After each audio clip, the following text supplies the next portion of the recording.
everybody, welcome back to Two Friends RC. Today we are working on the Freewing Vulcan. We are putting the 5280 RC LED Afterburner into the Vulcan. As you can see, this is my preferred method. What I do is I line the thrust tube with aluminum tape, just regular HVAC tape. You can see it comes out really nice, mostly smooth. What this does is it makes a reflection for the afterburner, so the afterburner doesn't show through the foam fuselage, because these things are so bright that it will shine right through that. So a lot of people have different methods. I've heard the metallic spray paint method, Minwax polyacrylic method. The easiest way for me to do this was just to do the tape method. So that's what I did. I just lined the thrust tube from right here all the way back.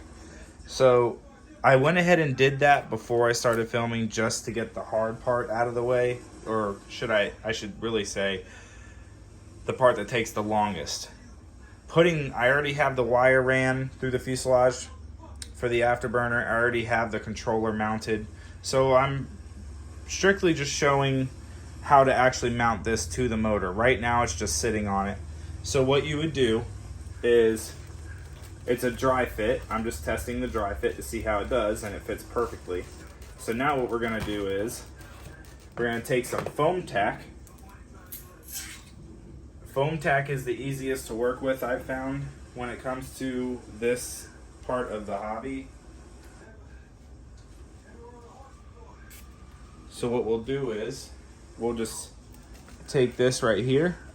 We're just gonna dab some foam tack on the inside. So let's get that foam tack coming down in there. Okay, just kind of like brush it in, I guess. Just keep going all the way around with it.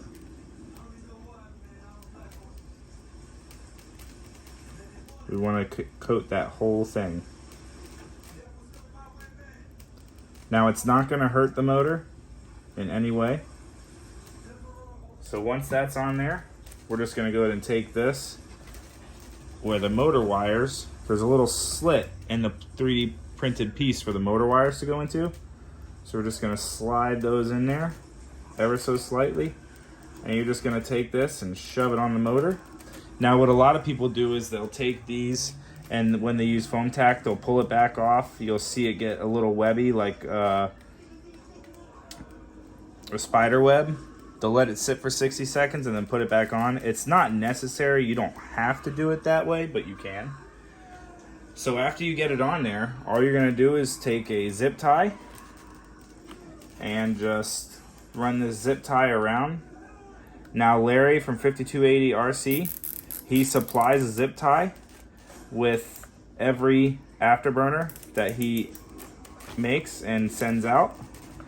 So Larry makes great products. I love these afterburners. These things are amazingly bright, and they're super affordable.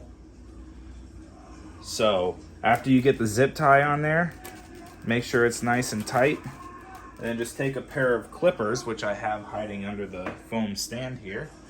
You just take a pair of clippers and just cut that excess off, and that's really all you have to do as far as installing the afterburner onto the motor. Now you're just typically going to let it sit and cure, but we can still go ahead and get it put back into the plane and completely mount it up. So now what we'll do is we're just going to take the afterburner, or the EDF unit. You got to kind of dip it down a little bit to fit it in there. It's a little bit of a odd thing to fit, but it will go in. Just got to kind of manipulate it a little bit, just like that. And then there we go. So once that LED unit is on there and secured, next what you're going to do is you're just going to go ahead, get that EDF unit all the way down. Make sure it's sitting down nice and flush. And you're going to take your screws that hold that EDF unit in. We're going to go ahead and pop them back into place. And I'll show you, flip the plane over and show you what I got going on under the canopy.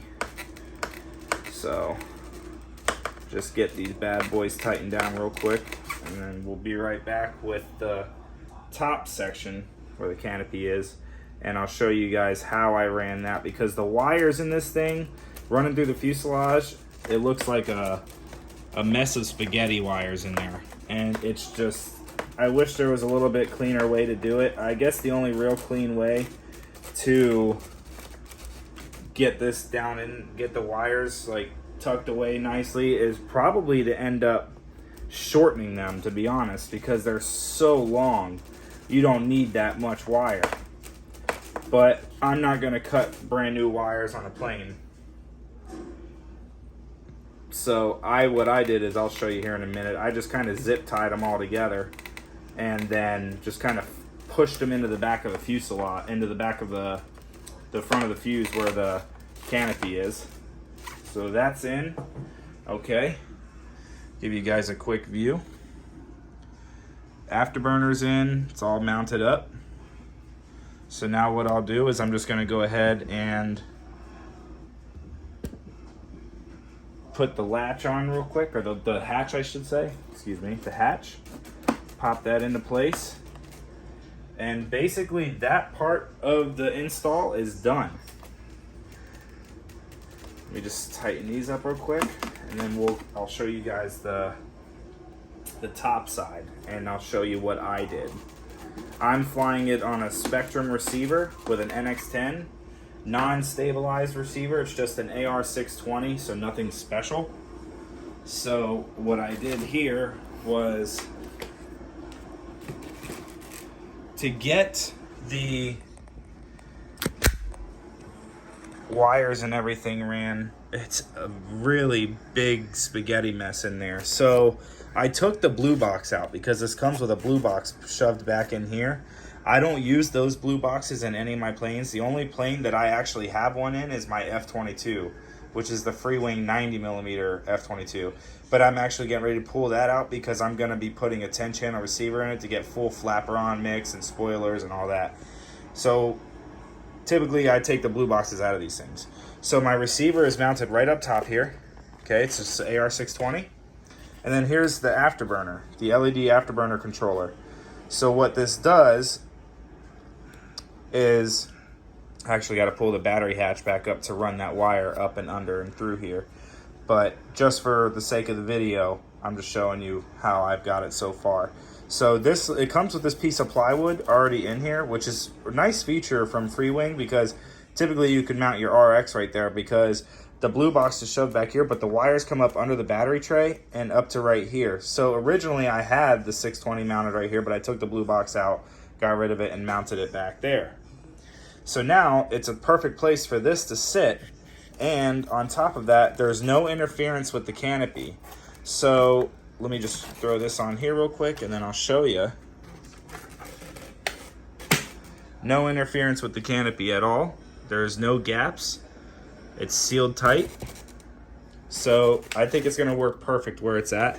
Now I know there will be a little bit of a CG issue. I already CG'd it before I put the Afterburner in this piece, so I'm gonna have to do another CG check on it. But I just wanted to give a quick install video, show you guys how to do it. I'm gonna go ahead and run this wire under here and plug into here, and then what I'll do is I'll turn the radio on, plug a battery in, and I'll show you guys what the Afterburner looks like with it all wired up and looking pretty.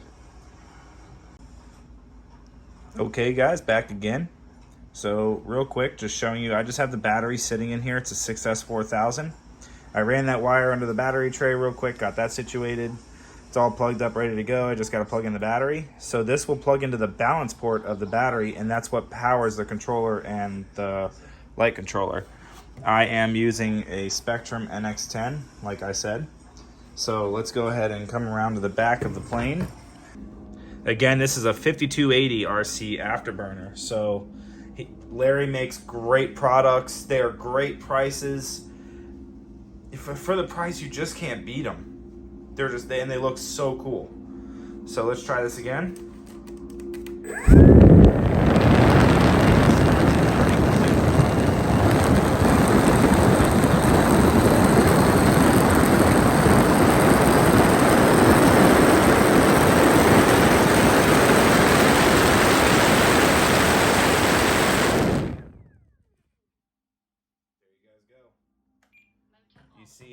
works.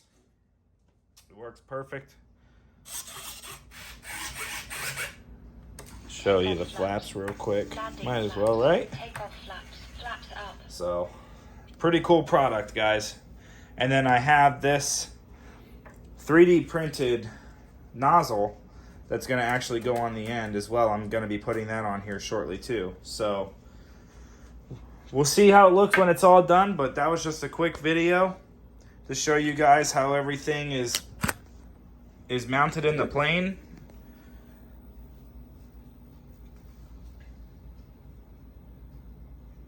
I'll have a video of a maiden flight with it, and then I'll have a, I guess you could say like a shakedown flight, and then I'll have a review flight for it. So hang out for those videos. It's really nasty out this week, and next week's supposed to be really bad too. So it's probably not going to happen until next weekend, but either way, don't forget to like, comment, and subscribe, and hit that notification bell. That way you get updated with all the new videos that we post. Until then, guys, we'll see you later. Bye-bye. Also, guys, real quick, I just wanted to give a major shout out to Mark Nadenson. He is the one that sent me the jet along with the Afterburner. So I just wanted to give a huge shout out to him. Without him, this wouldn't be possible. And also a huge shout out to Larry at 5280 RC Afterburner. I want you guys to go check out his stuff. I'll put a link in the description below. Let you guys go check out. He makes them for all types of planes. He makes them for Freewing, E-Flight, maybe even Hobby King. I'm not sure on that part, but I know for sure E-Flight and Freewing products 100%. So if you guys have any of those jets between E-Flight and Freewing and you want to go check out his page, by all means, have at it. Larry's an awesome guy. He'll get you guys taken care of really fast. I mean, his shipping is super quick, and he's just all around great guy to deal with. Same with Mark Natenson. Like I said, this wouldn't be possible without him. So thank you, Mark and Larry. Until next time, guys, see you soon.